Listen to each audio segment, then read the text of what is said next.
This video is for education purposes only. Always verify details on official websites. देखिए, अगर आप भी बिना किसी गलती के जो बॉम्बे हाई कोर्ट की तरफ से वैकेंसी आई हुई हैं, मतलब 2300 से भी ज़्यादा जो वैकेंसी है, किस तरह से आप अप्लाई कर सकते हैं।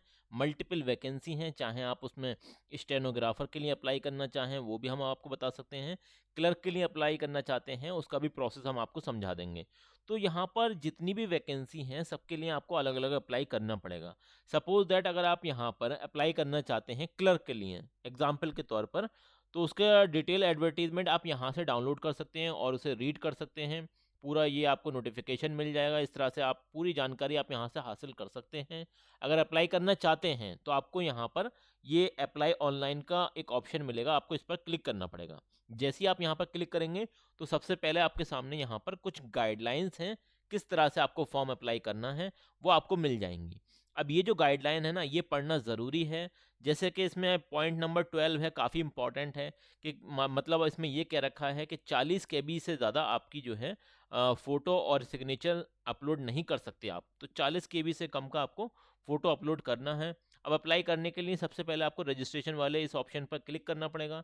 जैसे ही आप यहाँ पर क्लिक करेंगे, तो ये तो आपने पहले से ही पोस्ट चूज़ कर ली है क्लर्क, ये तो बात सही हो गई। अब हाँ, अब आपको यहाँ पर बेंच चूज़ करनी है, चाहे वो बॉम्बे हो, नागपुर हो या औरंगाबाद।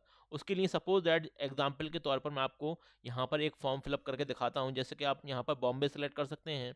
इसी तरीके से अगर आप अपना जो भी नेम है वो एंटर करेंगे, फर्स्ट नेम यहाँ आ जाएगा, मिडल नेम यहाँ पर आ जाएगा और लास्ट नेम यहाँ आप फिलअप कर देंगे।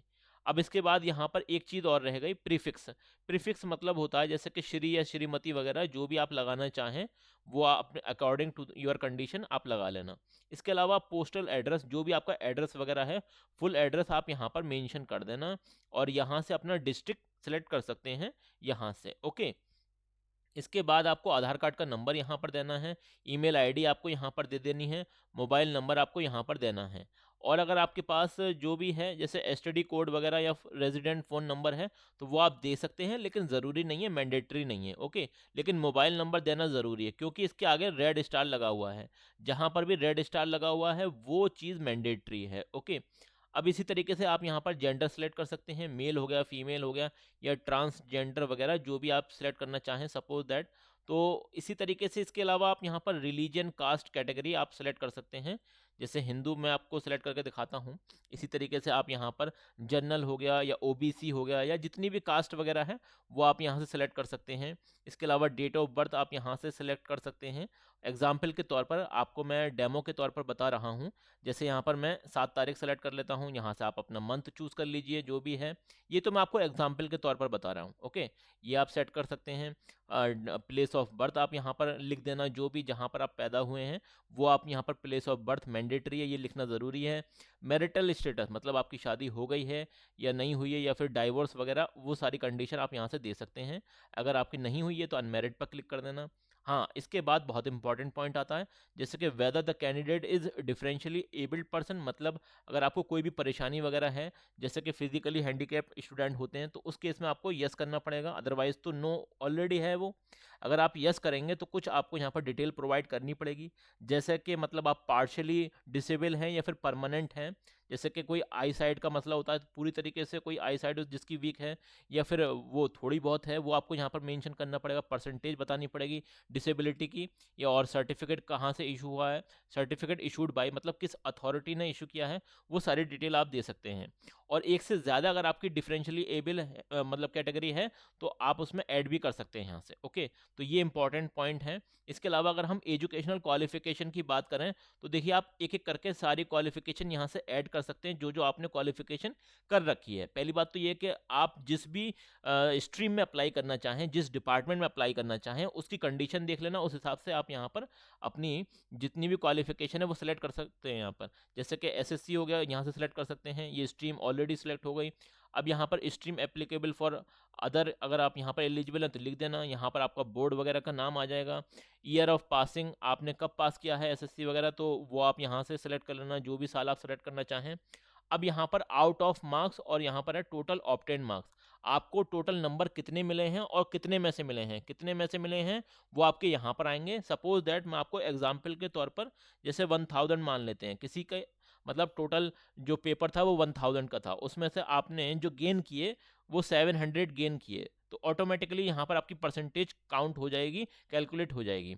इसके अलावा यहाँ से आपने फर्स्ट क्लास या सेकंड क्लास जो भी है वो आप यहाँ से सिलेक्ट कर सकते हैं, जो आपने पास किया है वो है यहाँ पर। इसी तरीके से is the candidate domicile of Maharashtra, क्या आपके पास महाराष्ट्र की डोमिसाइल है, तो आप यस करेंगे, अदरवाइज नो करेंगे। ओके, तो इसमें एक बात तो इम्पॉर्टेंट ये है कि जो लोग महाराष्ट्र के हैं वही इसमें अप्लाई कर पाएंगे, क्योंकि इसमें डोमिसाइल सर्टिफिकेट मांगा जा रहा है। और एक इम्पॉर्टेंट बात ये भी है कि यहाँ पर लैंग्वेज का मसला है। आपको मराठी देखिए पढ़नी भी आनी चाहिए, लिखनी भी आनी चाहिए और बोलनी भी आनी चाहिए, तो तीनों पे आपको टिक करना पड़ेगा। इसी तरीके से हिंदी वगैरह ये सारी चीज़ें हैं, लेकिन ये मैंडेटरी है, मराठी तो आनी चाहिए। ओके, ये इतनी मैंडेटरी नहीं है लेकिन ये ज़रूरी है। ओके, ये चीज़ है मराठी। इसी वजह से जो अदर कैंडिडेट हैं वो इससे जो है बाहर हो सकते हैं पूरी तरीके से, क्योंकि बहुत कम ही लोग हैं जिनके मराठी आती है। अब जो लोग महाराष्ट्र के रहने वाले हैं उनसे ही आती है ज़्यादातर। तो अब इसके अलावा यहाँ पर ये कुछ चीज़ें आपसे मांगेंगे जिसमें आपको यस या नो करना पड़ेगा। जैसे कि ये आपसे पूछ रहे हैं कि आप किसी गवर्नमेंट डिपार्टमेंट में आपने वर्क किया है, तो आपने किया हो तो यस कर देना, वरना तो नो रहने देना। ओके, इसके अलावा यहाँ से ये पूछ रहे हैं कि टाइपिंग क्वालिफिकेशन, टाइपिंग के बारे में पूछ रहे हैं। अगर जैसे सपोज दैट किसी चीज़ के लिए अप्लाई कर रहे हैं, उसमें टाइपिंग मांगी जा रही है, तो आपको बताना पड़ेगा कि टाइपिंग की स्पीड वगैरह कितनी है आपकी, कहाँ से आपने सर्टिफिकेट इशू वगैरह कराया है, मार्क्स कितने ऑब्टेन हुए थे आउट ऑफ, यहाँ से ग्रेड सेलेक्ट कर सकते हैं, डेट ऑफ पासिंग, सारी चीज़ें कर सकते हैं। ओके, यहाँ से ऐड भी कर सकते हैं। ओके, इसी तरीके से अब ये है कि जो कंप्यूटर का कोर्स आपने कर रखा है पर्टिकुलर, वो कर रखा है तो यस कर देना, वरना तो नो कर देना। यस करेंगे तो इसकी भी आपको डिटेल यहाँ से देनी पड़ेगी। ओके, टोटल डिटेल देनी पड़ेगी, मार्क्स कितने ऑब्टेन हुए, ग्रेड वगैरह सारी चीज़ें। इसी तरीके से अदर टेक्निकल क्वालिफिकेशन, अगर आपके डिपार्टमेंट में जिस चीज़ में आप अप्लाई कर रहे हैं मांग रहे हैं तो यस कर देना, वरना तो नो करना। इसी तरीके से अगली और भी चीज़ें हैं, जैसे कि whether the candidate has enrolled his her name at employment exchange, तो आपने कभी भी इनरोल्ड किया है एम्प्लॉयमेंट एक्सचेंज में तब यस करना, वरना नो कर देना। इसी तरीके से सारी चीज़ें हैं।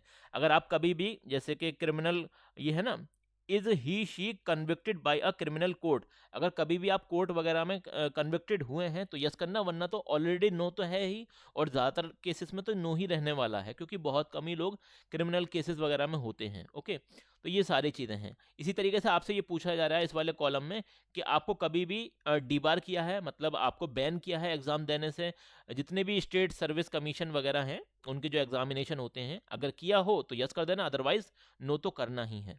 इसके अलावा देखिए इंपॉर्टेंट पॉइंट मैं आपको बताता चला जा रहा हूँ, गौर से सुन लेना। फिर भी अगर कोई बात समझ में ना आए तो देखिए ये है आपका चैनल रोजगार अपडेट विद आदिल खान।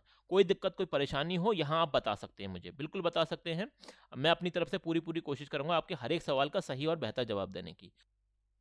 देखिए इसके बाद आपको कैरेक्टर सर्टिफिकेट से रिलेटेड कुछ जानकारी आपको देनी पड़ेगी, जैसे name and address of two respectable person who have issued character certificate, जिन्होंने आपका कैरेक्टर सर्टिफिकेट इशू करा है उनके आपको नाम यहाँ पर देने पड़ेंगे। इसके अलावा यहाँ पर अगर आप पेमेंट करना चाहते हैं तो ये लिंक इन्होंने प्रोवाइड करी है, इस पर आप क्लिक करेंगे तो यहाँ से पेमेंट कर सकते हैं। वो मैं आपको दिखाऊंगा किस तरह से आपको पेमेंट करना है।